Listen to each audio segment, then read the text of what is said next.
राधे कृष्णा सभी को। अक्षय तृतीया 29 अप्रैल या 30 अप्रैल को है और इस दिन हमें क्या खरीदना चाहिए जिससे हमारे घर में सुख शांति धन संपदा की कोई भी कमी ना हो, और इस अक्षय तृतीया का क्या मतलब है और इस दिन हमें क्या करना चाहिए, ये सभी जानकारी आपको इस वीडियो में अभी देने वाला हूँ। आप एक कॉपी और पेन लेकर के आप इसे नोट कर लीजिए ताकि आप ये कुछ चीज़ें ना भूलें। तो आइए शुरू करते हैं। अक्षय का मतलब होता है जो कभी नष्ट ना होने वाला, हमेशा चलते रहने वाला। तो ये अक्षय तृतीया हमारी पड़ती है 30 अप्रैल को। 30 अप्रैल को मानी जाएगी और 30 अप्रैल का एक ऐसा शुभ दिन है। इस दिन हम जो कुछ भी काम करते हैं, चाहे वो दान करना हो, चाहे वो कोई सेवा करनी हो, या हम अपने लिए कुछ सामान अगर खरीद रहे हैं, तो वो हमारे घर में सुख शांति धन संपदा की कमी नहीं लाएगा, ख़त्म नहीं होने वाला। इसी दिन भगवान परशुराम जी का जन्म उत्सव मनाया जाता है और इस दिन हमें विशेषकर खास तौर पर वो चीज़ें ज़रूर खरीदनी चाहिए जो एक बहुत ज़रूरी है। वैसे तो बहुत सी चीज़ें खरीदनी चाहिए बट सभी वो चीज़ें नहीं खरीद पाता है क्योंकि उसमें सोना चांदी बहुत सी चीज़ें आ जाती हैं। बट मैं आपको कुछ 5 से 6 चीज़ें मैं आपको ऐसी बताने वाला हूँ जिससे आप आसानी से आप खरीद सकते हैं। कोई भी इंसान खरीद सकता है, चाहे अमीर गरीब कोई भी खरीद सकता है। तो आइए आप नोट कर लीजिए कॉपी पेन लेकर के। सबसे पहले देखिए, सबसे पहले हमें खरीदना है जौ, और जो आपको पता है क्या होती है। सबसे पहले हमें जौ खरीदना है। उसके बाद आप हमें पीली सरसों भी खरीद सकते हैं और इसके साथ में आपको सेंधा नमक ज़रूर खरीदना है।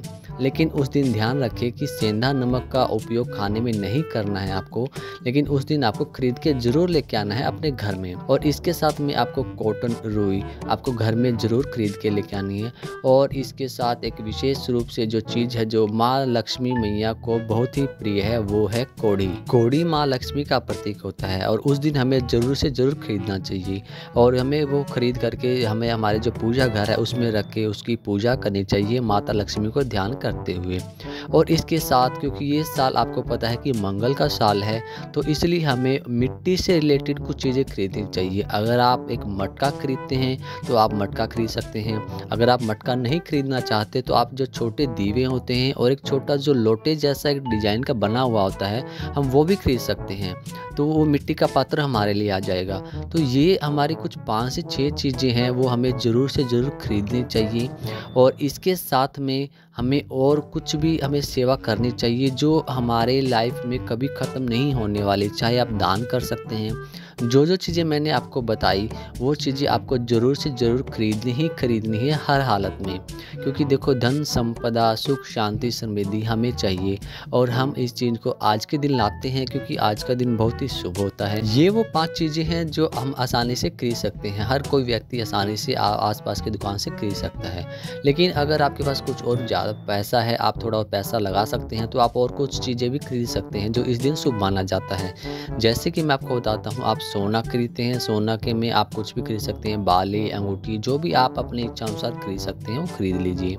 और इसके साथ आप चांदी का आप छल्ला खरीद सकते हैं, चांदी का सिक्का खरीद सकते हैं। तो जो भी आपको अफोर्ड कर सकते हैं वो आप ये सोना चांदी खरीदना भी आज के दिन शुभ माना जाता है। तो इस दिन हमें अपने घर में सुख शांति बढ़ाने के लिए जो कभी ख़त्म ना हो, वो तो इस चीज़ के लिए हमें खरीदनी चाहिए। और इस दिन हमें नारायण भगवान की और हमारे जो श्री राधा रानी जी हैं और लक्ष्मी मैया हैं, देखो वो एक ही हैं, तो हमें उनकी पूजा करनी चाहिए सच्चे मन से साफ़ सुथरे होके।